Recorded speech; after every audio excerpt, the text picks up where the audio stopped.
Hello friends, आप सभी को नमस्कार। कैसे हैं आप सब दोस्तों। मैं सबसे पहले आप सभी का हार्दिक अभिनंदन करता हूं, स्वागत करता हूं आपके अपने पारिवारिक चैनल सिंह एजुकेशन इंडिया पर। प्यारे दोस्तों, मैं हूं मिस्टर एजुकेशन।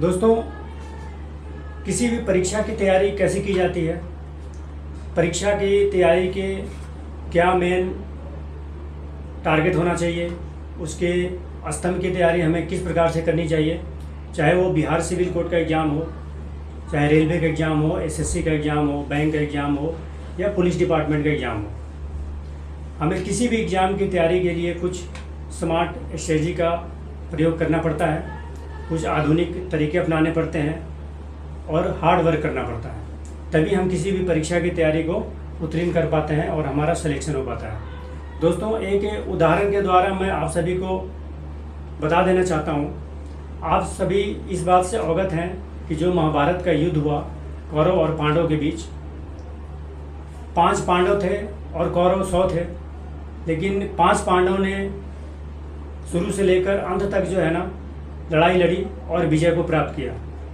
इसके पीछे कारण एक ही था, उन्होंने कृष्ण के मार्गदर्शन में रहकर युद्ध की रणनीति बनाई और उसके हिसाब से अपनी तैयारी की और महाभारत के युद्ध पे फतह हासिल किया और जीत हासिल करी।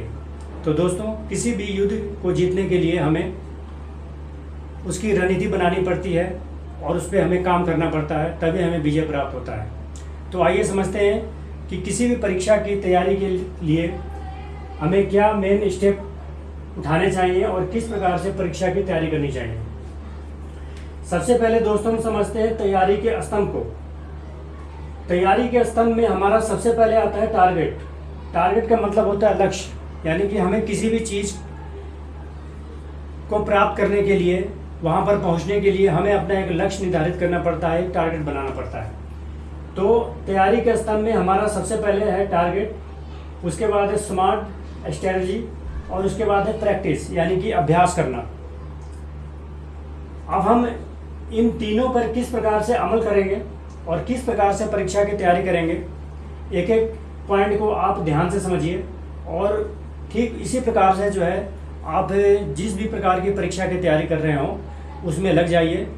मेरा ये दावा है कि इस प्रकार से अगर आप परीक्षा की तैयारी कर लेते हैं तो आपका सिलेक्शन कोई भी नहीं रोक सकता है, आपका सिलेक्शन निश्चित रूप से होगा।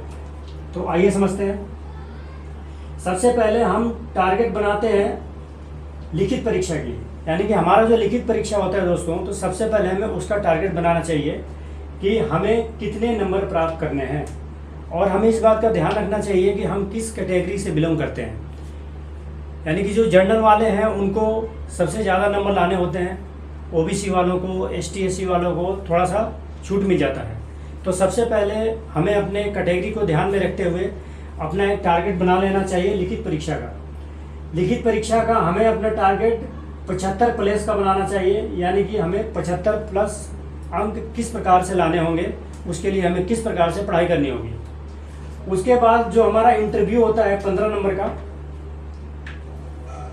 तो इंटरव्यू का लक्ष्य हमारा 10 प्लस होना चाहिए, यानी कि 10 से ज़्यादा नंबर आने चाहिए हमारे इंटरव्यू में, तभी जाके हम इंटरव्यू को पास कर पाते हैं। तो लिखित परीक्षा का हमारा टारगेट जो है 75 प्लस होना चाहिए और इंटरव्यू का 10 प्लस होना चाहिए। अब समझते हैं इसकी रणनीति के बारे में कि हम रणनीति किस प्रकार से बनाएंगे। दोस्तों, रणनीति में हमारा सबसे पहले आता है हार्ड वर्क। हमने अपना लक्ष्य निर्धारित कर लिया कि 75 प्लस अंक लाने हैं लिखित परीक्षा में और इंटरव्यू में 10 प्लस लाने हैं, हमारा लक्ष्य निर्धारित हो गया। लक्ष्य निर्धारित होने के बाद अब हम आते हैं रणनीति पे। तो हमारी रणनीति में सबसे पहले होना चाहिए हार्ड वर्क, यानी कि कड़ी मेहनत। हम किसी भी काम को जब करते हैं लक्ष्य को प्राप्त करने के लिए, तो अगर हम सही दिशा में हार्ड वर्क करते हैं, कड़ी मेहनत करते हैं, तो हम सफलता को प्राप्त कर लेते हैं और हमें निश्चित ही सफलता प्राप्त हो जाती है। तो दोस्तों, सबसे पहले रणनीति में हमारा हार्ड वर्क आता है और उसके बाद है स्मार्ट स्ट्रेटजी। स्मार्ट स्ट्रेटजी का मतलब होता है कि आधुनिक रूप से, चालाकी से, स्मार्ट तरीके से हम किस प्रकार से अपने नोट्स बनाएं, अपने प्रश्न उत्तर को तैयार करें, अपना रिवीजन करें, अपनी प्रैक्टिस करें किस प्रकार से हम इम्पोर्टेंट क्वेश्चनों को, आंसरों को हम छाँटें, उनके नोट्स बनाएं, और किस प्रकार से हम जो है कंटिन्यू रेगुलर जो है ना उसकी स्मार्ट स्ट्रेटजी से उसकी तैयारी करते रहें। इसको हम कहते हैं स्मार्ट स्ट्रेटजी, यानी कि कम समय में ज़्यादा से ज़्यादा हमें मेहनत करना और उसकी तैयारी करना। आप दोस्तों समझते हैं कि 75 अंक किस प्रकार से आएंगे। हमने 75 अंक का एक टारगेट बना लिया और रणनीति बना ली कि हार्ड वर्क और स्मार्ट स्ट्रेटजी से हमें 75 प्लस लाना है। लेकिन 75 प्लस आएंगे कैसे? हमारा सवाल ये भी बनता है दोस्तों, हमने टारगेट बना लिया, रणनीति बना ली, तो अब हमें ये विचार करना होगा कि आखिर 75 प्लस आएंगे कैसे। उसके लिए हमें कितने घंटे पढ़ना होगा, किस विषय में पढ़ना होगा, हमारा टॉपिक क्या रहेगा, प्रतिदिन का कौन कौन से सब्जेक्ट हमारे शामिल हैं हमारे कोर्स में, हमारा सिलेबस क्या है। इन सब चीज़ों को ध्यान में रखते हुए हमें प्रतिदिन 6 से 8 घंटे की पढ़ाई करनी पड़ेगी। यानी कि जिस भी एग्ज़ाम की हम तैयारी कर रहे हैं दोस्तों, अगर हमारे पास समय अवेलेबल है तो हमें 24 घंटे में से 6 से 8 घंटा, 10 घंटा हमें दिन और रात का समय मिलाकर हमें पढ़ाई करनी होगी। तब जाके जो है ना हम 75 प्लस वाले अंक के लक्ष्य को हम प्राप्त कर पाते हैं। दोस्तों मान लीजिए कि किसी व्यक्ति के पास, किसी अपने भाई के पास 6 से 8 घंटे का टाइम नहीं है। हमारे कई भाई जो है ना कुछ पार्ट टाइम में काम कर रहे होते हैं अपनी रोजी रोटी चलाने के लिए, और साथ में पढ़ाई भी कर रहे होते हैं, तो उनके लिए समस्या होती है कि उनको 6 से 8 घंटे का समय नहीं मिल पाता है। तो उन भाइयों को मेरी सलाह है कि वो 6 से 8 घंटे अगर उनको समय नहीं मिलता है तो वो रेगुलर 2 घंटे की पढ़ाई करें। रेगुलर का मतलब होता है कि प्रतिदिन एक समय निर्धारित कर लें, दिन में, रात में, सुबह शाम, जब भी उनको समय मिले। दोस्तों पढ़ने का कोई समय नहीं होता। बहुत लोग कहते हैं कि सुबह की पढ़ाई करनी चाहिए तो हमें ज़्यादा याद होता है, ज़्यादा समझ में आता है, क्योंकि उस समय दिमाग फ्रेश होता है। ऐसा कुछ भी नहीं होता है दोस्तों। हमारा मन जब भी फ्रेश है, हम जब भी एक्टिव हैं और हमारा पढ़ने का मन कर रहा है, तो पढ़ाई का कोई समय नहीं होता। या सुबह हो, दोपहर हो, शाम हो, रात हो, जब भी आपको समय मिले एक समय निर्धारित कर लीजिए और रेगुलर 2 से 3 घंटे की पढ़ाई कीजिए। इसमें आपको रेगुलर पढ़ाई करना पड़ेगा, बीच में छोड़ना नहीं पड़ेगा। बीच में छोड़ने से क्या हो जाता है कि हम उस टॉपिक को भूल जाते हैं। अगर बीच में मान लीजिए हमने 4 दिन 5 दिन का गैपिंग कर दिया और हमने पढ़ाई नहीं करी, तो पीछे का जो भी हमने तैयारी किया है तो वो हमारे माइंड से उतर जाता है, उसकी तैयारी फिर रुक जाती है। तो दोस्तों रेगुलर पढ़ाई करें, प्रतिदिन 2 से 3 घंटे की। उसके बाद है दोस्तों लगातार प्रैक्टिस एवं रिवीजन। लगातार प्रैक्टिस का मतलब है कि हम प्रतिदिन जो है 1 से 2 घंटे जब भी हमें समय मिले तो हम प्रैक्टिस, अपना अभ्यास जरूर करें। लर्न करने के बाद, यानी कि एक तो याद करने वाला काम होता है, यानी कि हमने किसी भी प्रश्न को, किसी भी उसके उत्तर को हमने लर्न कर लिया, याद कर लिया, अपने दिमाग में बैठा लिया। लेकिन लिखित रूप में जब हम उसको लिख के प्रैक्टिस करते हैं तो वो हमारा सही अभ्यास होता है, फिर उससे अच्छी तैयारी होती है। उसके बाद बार बार रिवीजन करना। हमने जिस भी चीज़ की पढ़ाई करी है, हमने पीछे जो भी पिछले हफ्ते में हमने जो भी पढ़ाई करी है, तो हफ्ते में 5 दिन हम पढ़ाई करें, प्रैक्टिस करें, लगातार रेगुलर पढ़ें। और लास्ट के जो 2 दिन बचते हैं, यानी कि सैटरडे और संडे, तो इन 2 दिनों में हम अपने पढ़ाई की रिवीजन करें। यानी कि हमने 5 दिन जो भी पढ़ाई करी है तो उसका रिवीजन होना बहुत ज़रूरी है। दोस्तों अब समझिए, इसके बाद हमारे पास एक अच्छी किताब होनी चाहिए। हम जिस भी एग्ज़ाम की तैयारी कर रहे हैं तो उस एग्ज़ाम से संबंधित जो हमारे पास जो बुक है, किताब है, वो एक अच्छे पब्लिशर का होना चाहिए और उसके अच्छे लेखक होने चाहिए, यानी कि अच्छे राइटर द्वारा वो किताब होनी चाहिए, जिससे हम प्रैक्टिस कर रहे हैं, जिससे हम एग्ज़ाम की तैयारी कर रहे हैं। उसके बाद दोस्तों समझिए, हिंदी, इंग्लिश, ग्रामर का जो भी पोर्शन होता है उसके सभी तथ्यों को नोट करें, उसको नोट बनाएं और उन सभी तथ्यों की तैयारी करके अच्छी प्रकार से और उनका बार बार जो है ना रिवीजन करते रहें, हिंदी और इंग्लिश ग्रामर की। उसके बाद दोस्तों इम्पोर्टेंट नोट्स बनाएं।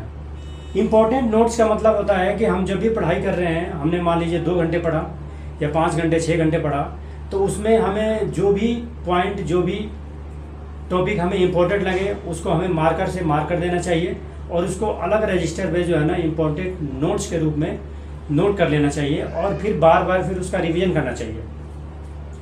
उसके बाद दोस्तों फिर हम आते हैं ग्रुप डिस्कशन पे।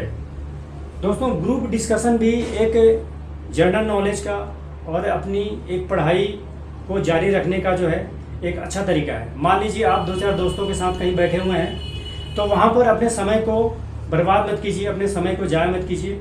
बेशक कुछ चाहे आप 15 मिनट के लिए बैठे हों, आधे घंटे के लिए बैठे हों या 1 घंटे के लिए किसी ग्रुप में अपने दोस्तों के साथ बैठे हों, तो वहाँ पर किसी टॉपिक को लेकर, किसी विषय को लेकर, हमारा जो भी एग्ज़ाम का सिलेबस है, जो भी एग्ज़ाम का पैटर्न है, उस विषय को लेकर उस विषय पर आप सभी ग्रुप में डिस्कशन करें और उस विषय से संबंधित जो भी प्रश्न होते हैं एक दूसरे से पूछें और उसके आंसर को जानने की शुरुआत करें और उसके आंसर को जानने की जो है ना चेष्टा करें। तो इस प्रकार से ग्रुप डिस्कशन से भी आप सभी की तैयारी अच्छी हो जाती है और आप सभी का जो है ना जनरल नॉलेज बढ़ता है।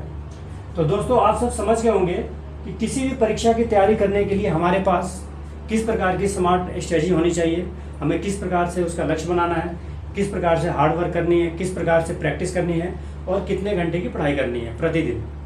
अगर आप सभी इस प्रकार से पढ़ाई करते हैं तो दुनिया का कोई भी एग्ज़ाम आप क्रैक कर जाएंगे, आपका सिलेक्शन हो जाएगा और आप जो है ना गवर्नमेंट नौकरी को प्राप्त कर पाएंगे। लेकिन आप सभी को दोस्तों हार्ड वर्क तो करना ही पड़ेगा, रेगुलर पढ़ाई करनी पड़ेगी। दोस्तों, मेरे इस वीडियो के माध्यम से आप सभी ने जो भी जानकारी प्राप्त किया, इसके बारे में आप सब मुझे कमेंट्स में लिखें और किसी भी प्रकार का कन्फ्यूजन हो, कोई डाउट हो, तो आप मुझे डायरेक्ट फ़ोन के द्वारा, यहाँ आप देख रहे हैं मैंने अपना नाम और मोबाइल नंबर आप सभी की सेवा के लिए लिख दिया है कि आप सभी 24 घंटे में से कभी भी अगर मुझसे डायरेक्ट बात करना चाहें तो मुझसे डायरेक्ट बात करके अपने डाउट को क्लियर कर सकते हैं और किसी भी प्रकार की बात पूछ सकते हैं। दोस्तों, अगर आप चैनल बनाए हैं तो चैनल को सपोर्ट करें, सब्सक्राइब करें और लाइक ज़रूर करें और अपने दोस्तों को शेयर करें। फिलहाल इस वीडियो में दोस्तों इतना ही। अब मिलते हैं अगले वीडियो में। आप सभी के लिए ढेर सारी शुभकामनाएं। अंत में जय हिंद, जय भारत।